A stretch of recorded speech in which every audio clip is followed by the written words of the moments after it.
La zone d'alerte maximale, c'est la zone où la situation épidémique peut être qualifiée d'extrêmement tendue, avec des conséquences déjà lourdes sur le système sanitaire.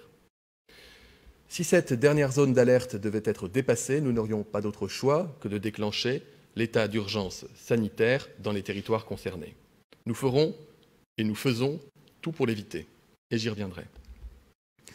Pour chacune de ces zones, des mesures adaptées sont prises par les préfets en concertation, je le disais, avec les élus locaux. Ces mesures, elles sont décidées toutes les semaines et elles sont décidées pour une période de 15 jours. Elles sont naturellement réévaluées en fonction de l'évolution de la situation épidémique. Les seuils qui déterminent ce passage sont un taux d'incidence supérieur à 250 pour 100 000 habitants dans la population générale, un taux d'incidence supérieur à 100 pour 100 000 habitants chez les personnes âgées, et enfin, un impact mesurable significatif sur les réanimations, c'est-à-dire quand au moins 30% des lits de réanimation à l'échelle de la région sont occupés par des patients atteints de Covid. J'insiste sur ce point, vraiment, c'est le point le plus essentiel. Il s'agit d'un niveau qui met, dès lors qu'on l'atteint, fortement en tension notre système sanitaire. Sont concernés par ce passage en alerte maximale la Guadeloupe et la métropole d'Aix-Marseille. En Guadeloupe, parce que le taux d'incidence a encore progressé depuis la semaine dernière, il est passé de 250 à 290. Le taux d'incidence pour les personnes âgées a également progressé, il dépasse les 200.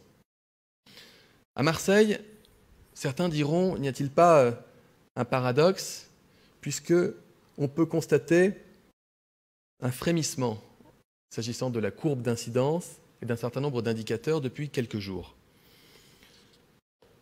Je veux mettre deux alertes. La première, c'est que tous les experts nous le disent, il faut un temps long pour considérer qu'un territoire est en train de gagner progressivement la bataille contre la circulation du virus.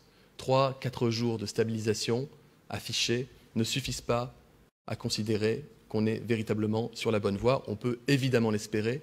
Si c'est le cas, nous en aurons la confirmation au cours des prochains jours. Les experts disent qu'il faut au moins 10 à 15 jours de réduction consécutive, à minima de stabilisation de ces indicateurs, pour qu'on considère qu'on est sur le chemin pour vaincre la circulation du virus. La deuxième raison pour laquelle nous basculons Marseille, c'est que de fait, le taux d'incidence reste supérieur à 250 en population générale, et il est de 180, donc très au-delà du seuil, pour les personnes âgées de 65 ans et plus.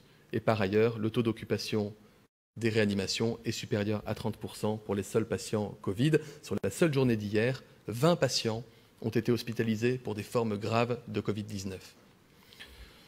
Pour répondre à cette situation, de nouvelles mesures s'appliqueront donc à partir de samedi, à l'issue, de la même manière, d'une concertation avec le préfet et les élus locaux. Ces mesures, j'ai conscience qu'elles sont difficiles, mais elles sont, et nous en sommes convaincus, nécessaires. Il s'agit tout d'abord de la fermeture totale des bars et des restaurants, de la fermeture de l'ensemble des établissements recevant du public, sauf s'il existe un protocole sanitaire strict déjà mis en place. À ce titre, les lieux culturels, comme les théâtres, les musées, les cinémas, disposent de protocoles sanitaires stricts et ne sont donc pas concernés par les mesures de fermeture. Et par ailleurs, nous incitons au maximum au télétravail pour l'ensemble des activités pour lesquelles c'est possible dans ces territoires. Ces dispositions, elles sont temporaires. Elles concernent donc des zones d'alerte renforcées, des zones d'alerte maximale. Elles sont malheureusement les seules de nature à limiter les contaminations. L'objectif est qu'elles ne durent pas plus de 2 semaines, le temps de freiner la propagation du virus. Elles impactent très fortement certaines entreprises, certains secteurs, notamment les bars et les restaurants dans les zones en alerte maximale. Toutes ces entreprises, les restaurants de Marseille, les clubs de sport, etc., seront financièrement évidemment soutenus.